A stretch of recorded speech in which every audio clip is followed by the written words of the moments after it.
Hi, I'm sad to say that my father died yesterday at about 8:30 a.m. He had a seizure or something during the night around 5:30, and he went into a kind of coma, and then he died a few hours later. He was 87 years old. They never really knew what was wrong with him. He had a pleural effusion. It could have been cancer or it could have been TB because he'd had it before. They never really figured out what the underlying problem was, but he came in when he came in, he had critically low sodium. He could have just died right then.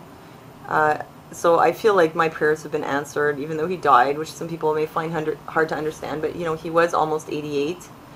And we did get to have a 2-week grace period with him. And during that time, we spent a lot of time with him and really showed him how much we loved him. And we're very happy that we could have that time with him.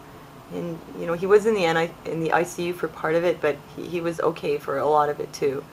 And he was doing all right. He was getting better at one point, and like trading stocks on the phone and doing exercises and things before he, as they say, took a turn for the worse.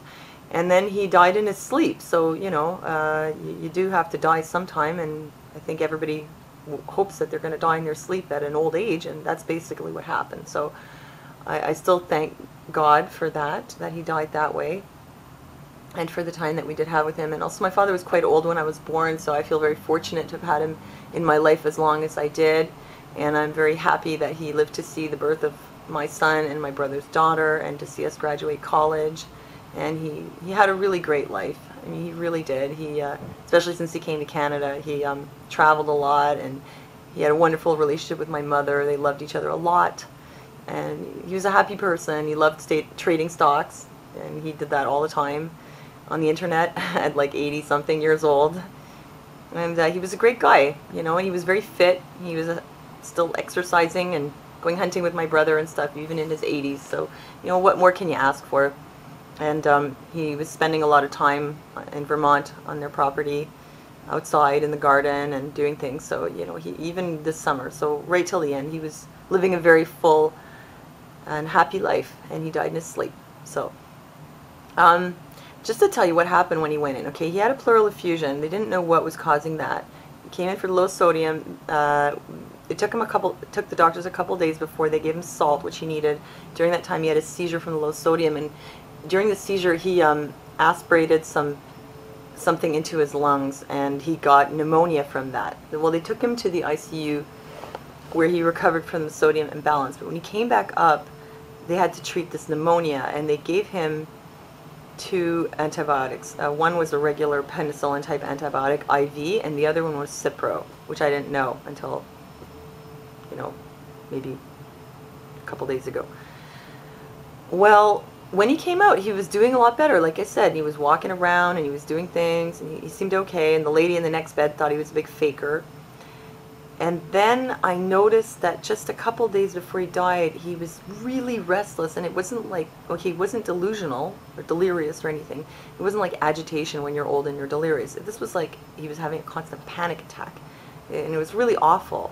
And I even, when I found out he was on Cipro, I was kind of worried, because I know it was a dangerous antibiotic, that there's a lot of lawsuits and problems with this, and warnings and black box warnings.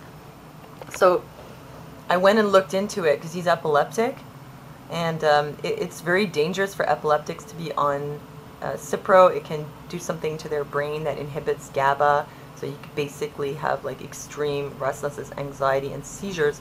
And I had said to the doctors the day before he died, I said, I was worried about the Cipro, and I said, he looks to me like he's on the verge of having a seizure.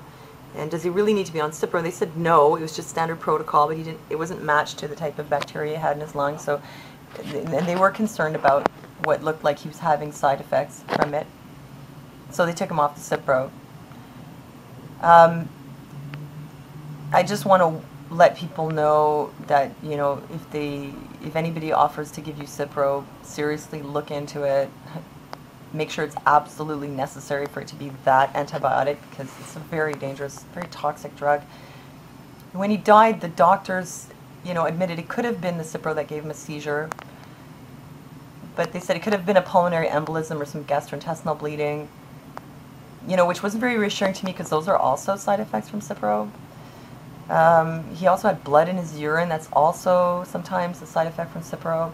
They said it could be the catheter, but he'd had the catheter before and he didn't have that. So it's really hard to know whether Cipro played a part. I think it probably did, because I'm pretty sure he was having side effects from it, at least with the restlessness and like the anxiety attack. And that's what happens if you don't have enough GABA in your brain. So it's possible. But anyway, like I said, he was very old and he died in his sleep. And he did have some serious underlying condition, which they didn't know what it was. If it was cancer, well, what? He would have lived another year and died a miserable death of cancer. And if it was TB, well, the drugs that they give you to treat TB when you're that old, those kind of antibiotics, I mean, he probably never would have regained his health, so maybe just as well that he died this way. Anyway, so I just want to let you know what happened to my dad and warn you about Cipro and antibiotics and drugs. Thanks again for your support.